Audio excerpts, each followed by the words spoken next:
আসসালামু আলাইকুম ওয়া রাহমাতুল্লাহি ওয়া বারাকাতুহু। ইন্নাল হামদুলিল্লাহ ওয়াস সালাতু ওয়াস সালামু আলা রাসূলিল্লাহ ওয়া বা'দ।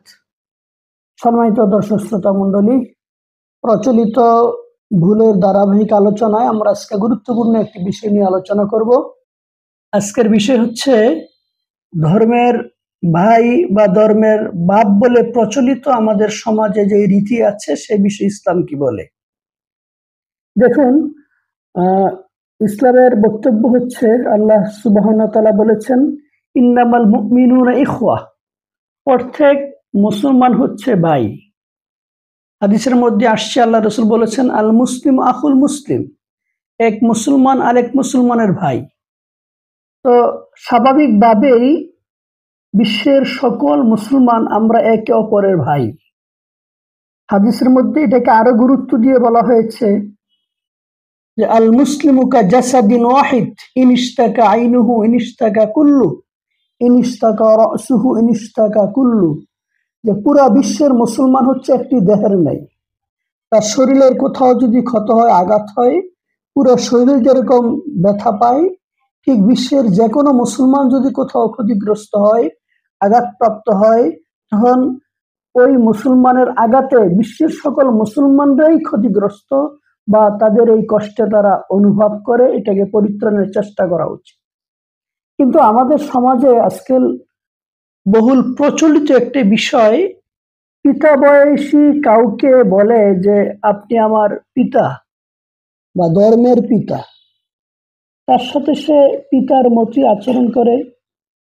পিতাকে যেরকম মানুষ সম্মান করে, শ্রদ্ধা করে, দাওয়াত দেয়, একজন পিতার মর্যাদায় তাকে আসীন করে তার সাথে সকল আচরণ করে। ঠিক তদ্রূপ অনেকে বলে যে আপনি আমার ভাইয়ের মতো, অর্থাৎ তার আপন ভাইকে সে যেরকম সম্মান করে, মর্যাদা দেয়, তার স্থানে রাখে, ঠিক সেই আচরণ তার সাথে করে। এখানে ইসলামের গুরুত্বপূর্ণ একটা বিধান, যে পর্দার যে বিধান, ফরজ সেই বিধান সেখানে লঙ্ঘন হয়।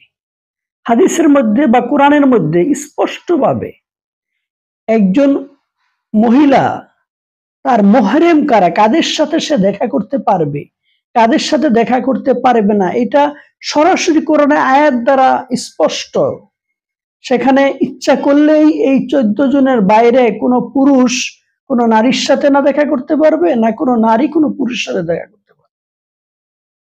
তো এই গুরুত্বপূর্ণ একটা বিধান সমাজের, ইসলামের, যে পর্দার বিধানটাকে লঙ্ঘন করে কোন একজন ব্যক্তিকে বাপের মর্যাদা দিয়ে, ভাইয়ের মর্যাদা দিয়ে তার সাথে বেপর্দা হয়ে দেখা সাক্ষাৎ, আচার অনুষ্ঠানে সাক্ষাৎ এবং পিতার মতো আচরণ, ভাইয়ের সাথে আচরণ, এই যে রীতিটা আমাদের সমাজে, এটা সম্পূর্ণ একটি ভুল, এক প্রচলিত ভুল একটা রীতি। এটা ইসলাম এলাও করে না। হ্যাঁ, অবশ্যই বড়কে শ্রদ্ধা করা, ছোটকে স্নেহ করা, এগুলা তো অবশ্যই জরুরি, এবং এটা এত বেশি জরুরি, আল্লাহ রাসূল সাল্লাল্লাহু আলাইহি ওয়াসাল্লাম বলেছেন, মাল্লাম ইয়ারহাম সগীরানা ওয়া লা ইউক্কির কাবীরানা ফালাইসা মিন্না। অবশ্যই বড়দেরকে শ্রদ্ধা করতে হবে, ছোটদের স্নেহ করতে হবে। তা তো অবশ্যই ঠিকই আছে, কিন্তু এর অর্থ এই নয় যে একজন গায়রে মুহররমের সাথে আমি দেখা করব, একজন গায়রে মুহররমের সাথে আমি পর্দার বিধানকে লঙ্ঘন করব। এবং শুধু নিজেরা নয়, বরং সমাজে এত দেখা যায় যে তার ওই ধর্মের বাপ হওয়ার কারণে তার ভাইরা তার ভাই, তার সন্তানরা তাকে মামা, মানে একদম সমাজের মধ্যে একজন মুহররমের সাথে, ঘনিষ্ঠ আত্মীয় স্বজনের সাথে যেরকম আচার আচরণ যা করা হয়, দেখা সাক্ষাৎ, ঠিক এরকম চলে আসে। এটা সম্পূর্ণ ইসলাম বহির্ভূত এবং ইসলামের ফরজ বিধান যে পর্দার, এটা লঙ্ঘন হয়। সুতরাং আমাদের সমাজে এই যে প্রচলিত যে ভুলটা রয়েছে, এটা থেকে আমাদের বেরিয়ে আসা উচিত। আমাদের সচেতন হওয়া উচিত এবং বোঝা উচিত যে ইসলামের গুরুত্বপূর্ণ একটা বিধান হজ, সেই হজও একজন মহিলার উপর ততক্ষণ ফরজ হয় না যতক্ষণ পর্যন্ত তার সাথে কোনো মুহররম যাওয়ার উপযুক্ত কেউ না থাকে। সুতরাং ইসলামের এই গুরুত্বপূর্ণ একটা ফরজ বিধান হজ, সে হজটাও কোনো মহিলার জন্য মুহররম না থাকলে তার উপর করা ফরজ নয়।